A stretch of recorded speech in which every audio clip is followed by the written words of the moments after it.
Zipper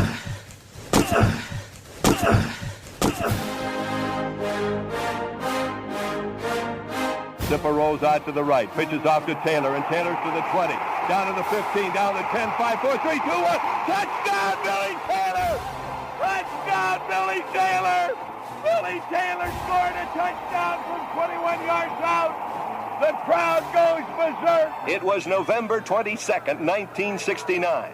That they came to Barry, Michigan, all dressed in maize and blue. The words were said, the prayers were read, and everybody cried. But when they closed the coffin, there was someone else inside. Oh, they came to Barry, Michigan, but Michigan wasn't dead. And when the game was over, it was someone else instead. 11 Michigan Wolverines put on the gloves of gray, and as the organ played the victors, they laid Woody Hayes away. Under center is Wangler at the 45. He goes back. He's looking for a receiver. He throws downfield to Carter.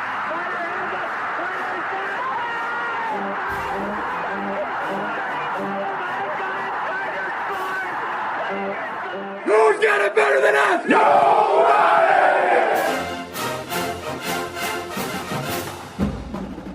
Welcome to the Michigan Man Podcast on Wolverine Sports Radio, a member of the V-Sporto Network, and in partnership with SB Nation's Maize and Brew, for Wolverine fans from coast to coast. Go Blue and happy Thanksgiving, everyone. I'm your host, Mike Fitzpatrick.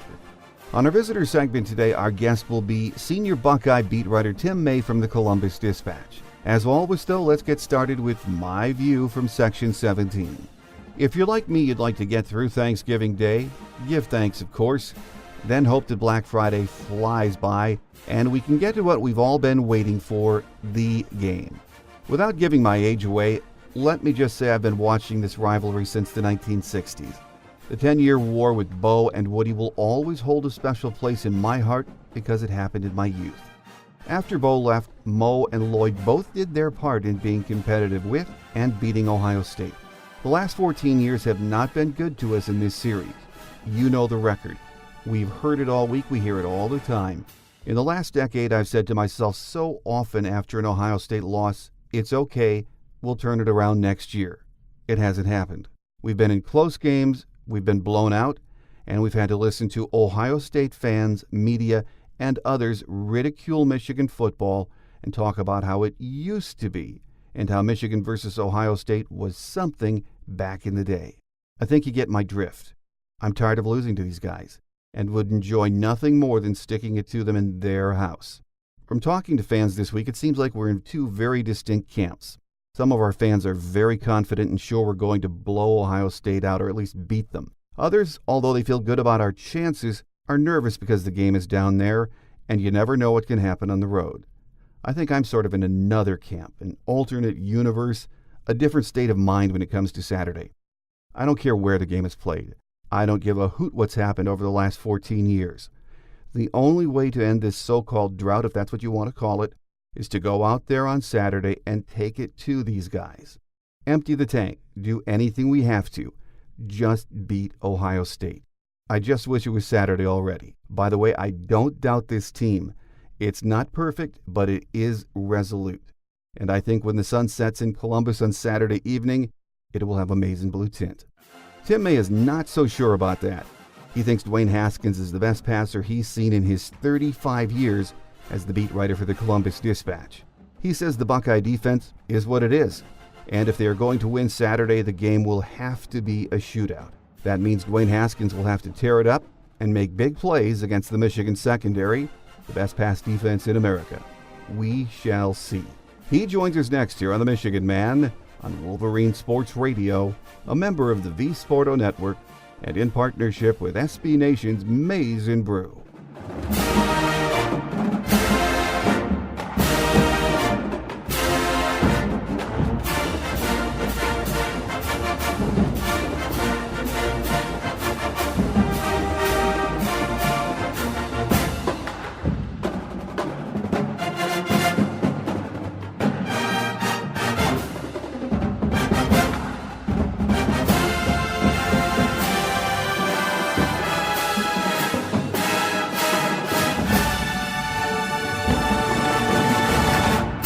Back with us again this year on our visitors segment is Tim May from the Columbus Dispatch to talk about the game. Good to have you back with us, Tim. Glad to be here, Mike. We know how big the game is every year, but let's before we talk about the game itself, Tim, let's talk about Ohio State. We're so busy during the season keeping a track of Michigan, we don't get to see a lot of Ohio State, bits and pieces, but I did sit and watch the entire Maryland game on Saturday before the Michigan game, and I have to say I can't remember the last time I've seen a team move the ball against Ohio State like that. What is up with the defense? Oh, you're right. You haven't watched very many Ohio State games this year then. I mean, Purdue obviously had some success, especially late in the game, and been quite a few teams. I mean, Oregon State even had a guy go for 80 and 78 yards on them, for touchdowns. Oregon State scored 31. Of course, Ohio State scored 77. So, just from the jump, that was a season opener. You kind of got the idea that this was an Ohio State team that probably was going to have to outscore some people to get to where it wants to go, which is the college football playoff, Big Ten championship, and possibly college football playoff berth. And that's what it's developed into. This has not become a great defense. A few times it's been a good defense. Most of the time it's been an adequate defense. And then, of course, against Purdue and then Saturday against Maryland, it was a poor defense. And so, but Ohio State's been able to overcome all of those except one because of the play of Dwayne Haskins Jr. and the offense. I mean, Dwayne Haskins Jr. is the best passing quarterback I've ever covered at Ohio State, and I've been covering Ohio State since 1984. And then past that, I mean, on Saturday he became the season passing yardage and season touchdown thrown records holder for Ohio State, and obviously can add to that on Saturday and beyond, and wherever the postseason takes Ohio State. So the Buckeyes became that kind of team. And the biggest development from Saturday, by the way, despite including Ohio State winning 52-51 and not taking the lead until scoring a touchdown in overtime, is the fact that Dwayne Haskins Jr. asserted himself as a runner again, and he hadn't been doing that all year. So that's just some grist for the mill for Don Brown and the Michigan defense.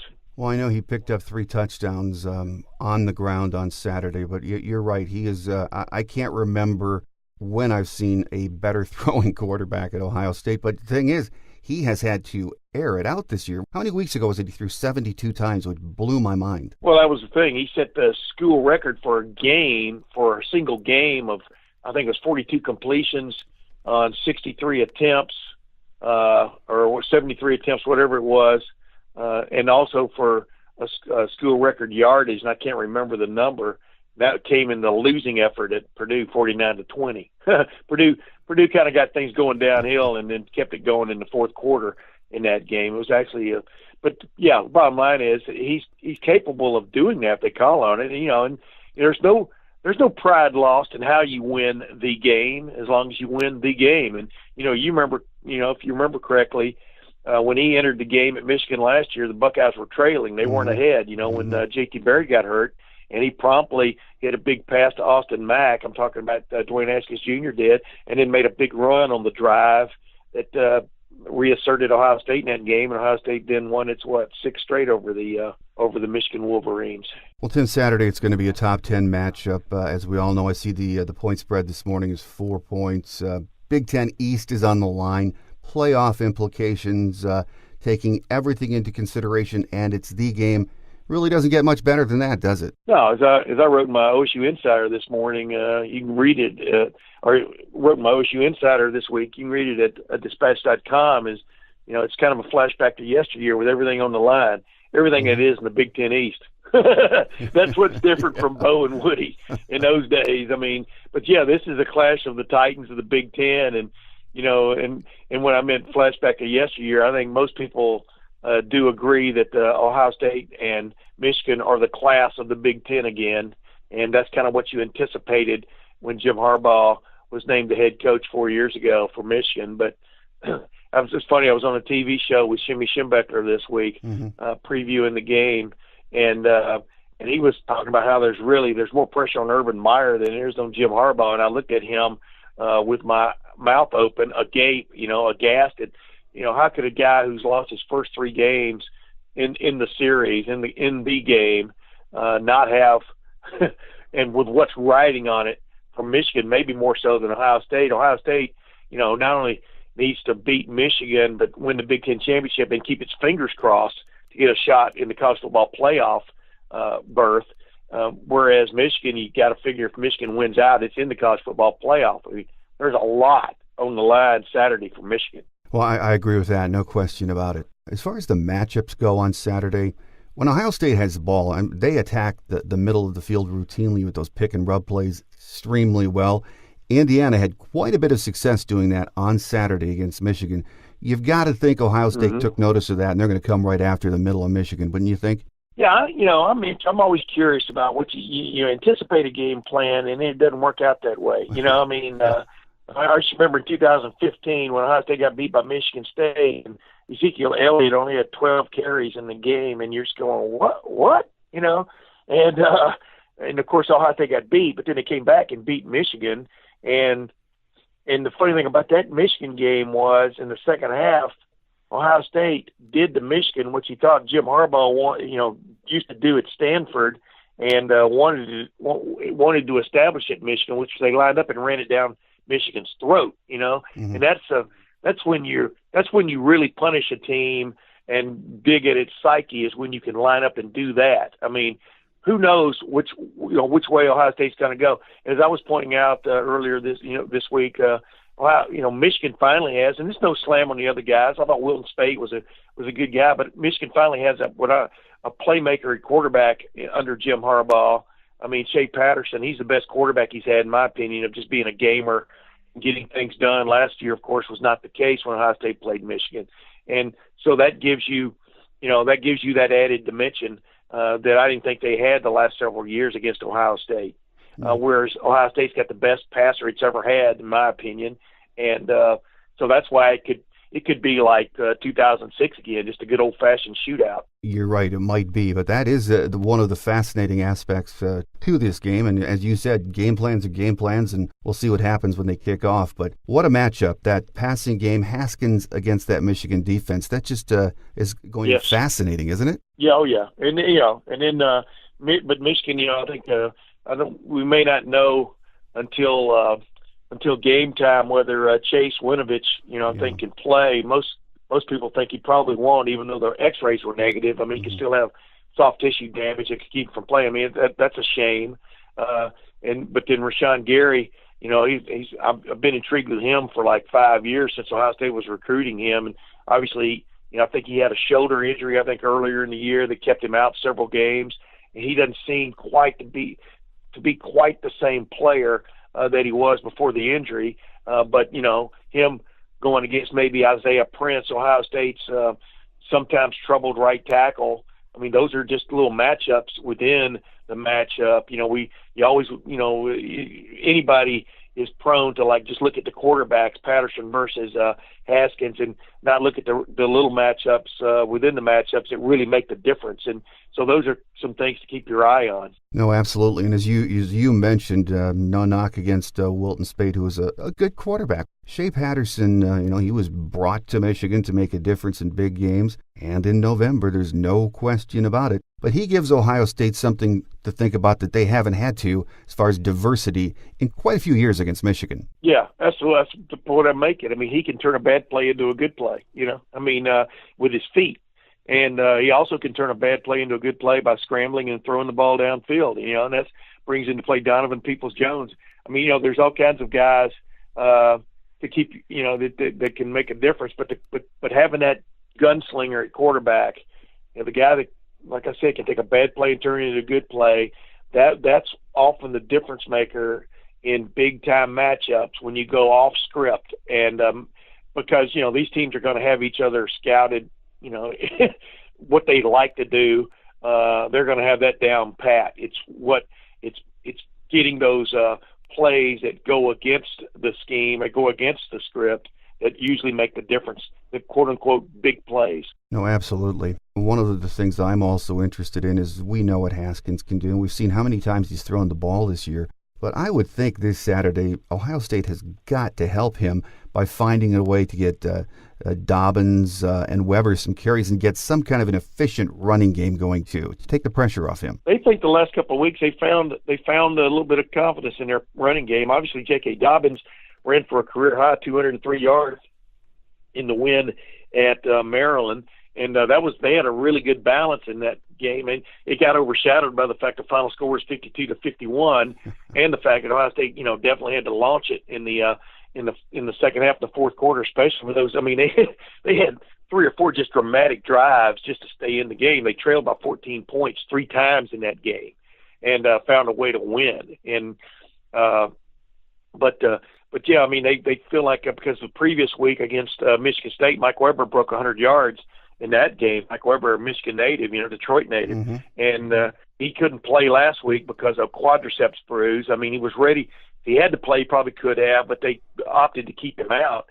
He should be ready to go this week, and so they've got a 1-2 punch at running back that they think are both capable. And in that Michigan State game, it was cold, it had snowed that day, the wind was blowing, and in the fourth quarter they lined up and ran the ball against the number 1 rush defense in the country, Michigan State. And like I said, Michigan State was averaging 71.7 yards, I think, relinquished against a run going into that game, and Mike Weber himself had 104 yards rushing. So they feel like they have something they go to there. And it's really ironic, I mean, when you look at this matchup, because one of the other secret weapons, or maybe information secrets that Michigan has, is that its offensive line coach, Ed Warner, as you know, was the offensive line coach at Ohio State way back when, a few years ago, but when Ohio State won the national championship in 2014, he was the offensive coordinator when they went up there and ran it down Michigan's throat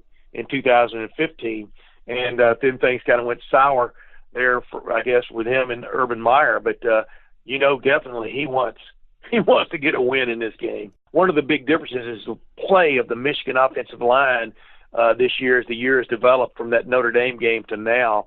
That's a crisp-looking unit. No argument there. There's been great progress, and Ed Warner, of course, as you mentioned, great coach, has to get a lot of that credit. So we'll see. I'm sure he does want to get that W down in the shoe. Well, Tim, the winner of the game faces Northwestern in the Big Ten championship game, and I think Northwestern's a tough team, no matter what maybe a lot of outsiders say. You got to beat those guys. They're tough.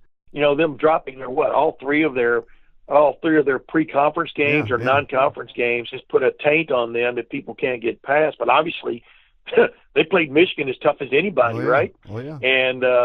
And that shows you, that's the idea that Michigan's invincible is a little bit off whack, But the bottom line is, Northwestern will be a tough out. You can count on that in the championship game for whoever plays them. The winner, of course, again, is going to get Northwestern in that game. If Michigan wins out, you would think we are going to get into the playoffs. If Ohio State wins out, though, do you think they automatically get in? I know you mentioned they have to keep their fingers crossed. Is that Purdue game what could bite them in the butt in the end? Oh, yeah, just like the Iowa game a year ago. I mean, it's not that you got beat, it's by how bad it was. And the committee couldn't get past that, and Ohio State finished 5th behind Alabama, which Ohio State and Alabama both had 10 wins against FBS opposition.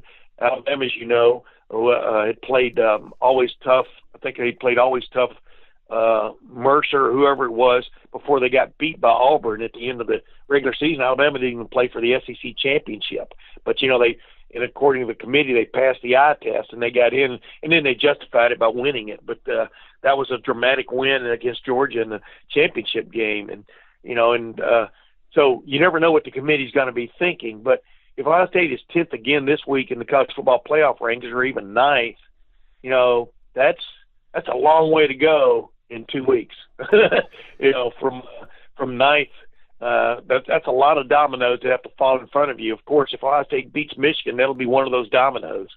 But a lot of other ones have to fall, and the committee has to fall in love with Ohio State. I mean, right now, Ohio State's ranked behind 2-loss Louisiana State, which, by the way, I'd like to remind the committee scored 0 points in its biggest game of the year against Alabama, 0 points. And so I'm not sure what the allure is there, because Louisiana State's not going to make the college football playoff. So you kind of wonder what's up there. But they are from the Southeastern Conference. Sometimes your lineage, it goes a long way. Oh, absolutely. But yeah, I think it's going to be a tough road to hoe for Ohio State to get there. But as Urban Meyer, I'm sure will say to anybody else, they're not worried about that right now. Well, final question for you, Tim. Games in the shoe, we know that huge advantage for Ohio State with that incredible crowd. Michigan seems to be the more complete team right now. But what does your gut tell you about this game on Saturday? I covered the Buster Douglas-Mike Tyson fight way back in 1990 over in Tokyo, and the morning of the fight, I wrote a story saying Buster Douglas is going to win this fight, and this is why. And because it was not being taken seriously by Mike Tyson. My bottom line is he had a puncher's chance, on top of everything else. Well, Ohio State's got a passer's chance, for want of another term, or to make the analogy. They've got the best passing quarterback in history at the school. They've got a fleet of receivers. One of them has stepped up in every game. You don't just take away 2 receivers at Ohio State and you're okay. You've got to take away 4, sometimes 5, which causes defensive problems. And for the most part, Dwayne Haskins Jr., who's completing passes at about a 70% clip, he seems to find the open man more often than not and delivers the ball. Even the interception on Saturday was just a great play by a guy to come over and tip a ball. He came off another man and tipped the ball, and it was intercepted and returned for a touchdown by Maryland. That was some of the hurdles Ohio State had to overcome in that game. But that's why Ohio State has a passer's chance in this game. And, if you can just make some stops on defense, it changes everything from an emotional standpoint and a momentum standpoint. And if Ohio State can get that done with its defense, we'll see. I expect it to be a hell of a game, though. A lot of people don't, but even the odds makers do. They've got Michigan favored, but only by 4, not by 40. I don't put much faith in the odds makers. The players will decide this. Yeah, that's just to generate action. That's just to generate some action. It's the game. The players on both sides will take care of that. We know it's going to be a humdinger, as our old announcer Bob Ufer used to say. So we will see. The game, noon kickoff in the shoe. Our guest today has been Tim May from the Columbus Dispatch, who's covered the Buckeyes for a long time. How many years, Tim? This is my 35th season. Well, there you go. Basically, I'm retiring at the end of football season. So, we'll see where that takes me. But the bottom line, it has been a ride. I'm sure that it has, and we've appreciated all the years, 10 in a row now, that we've had you on the show. So we wish you the best. Hopefully we can get you back on the show at a later date. Hey, man, I always enjoy it, my man. Quick Hits is next as we wrap it up for another week here on The Michigan Man on Wolverine Sports Radio, a member of the V Sporto Network, and in partnership with SB Nation's Maize and Brew.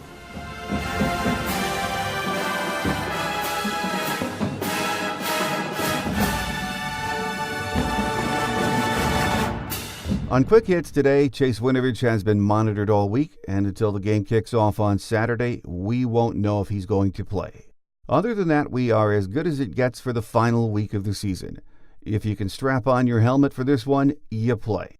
Here are some game day facts. We lead the series with 58 wins against 50 losses, and there have been 6 ties. The first game was a 34-0 Michigan win on October 16, 1897 in Ann Arbor. Last year we hung in there until late in the fourth quarter, but fell 31-20. Urban Meyer is 83-9 in his 7th year as head man. In 17 years, his overall record is 187-32. Last season, they were 12-2 overall and Big Ten champions. They beat USC in the Cotton Bowl 24-7 and ended the season ranked number 5 in the country. The weatherman has said all week it's going to be a wet and windy day on Saturday in Columbus. As of Thursday, the forecast is for steady rain in the morning, with showers during the game, winds gusting from 10 to 20 miles per hour, with temps in the upper 40s. On next week's shows, we'll either be wrapping up the regular season or previewing the Big Ten championship game. I'm planning for a Northwestern rematch, so on Tuesday's Game Day show, my guest will be Nick Baumgartner from the Detroit Free Press. On Thursday's Visitors segment, Teddy Greenstein from the Chicago Tribune will pay a visit for the second time this season. So this is it. There isn't anything more I can say about Saturday. I've said this all week, and it's how I'll close today. because I think it says it all for Michigan fans. It's time. Have a great Wolverine weekend, everyone. I'm your host, Mike Fitzpatrick. Think victory, beat Ohio State. Until next week, take care, and as always, go blue. Thanks for joining us today on The Michigan Man, here on Wolverine Sports Radio, a member of the V Sporto Network, and in partnership with SB Nation's Maize and Brew. Our listener lines are open 24/7 for your calls at 313-263-4842. That's 313-263-4842. Or email us at themichiganmanpodcast@yahoo.com. That's themichiganmanpodcast@yahoo.com. The Michigan Man Podcast is produced at the studios of Robin Lynn Productions, Allen Park, Michigan, and is not affiliated with the University of Michigan. Go Blue!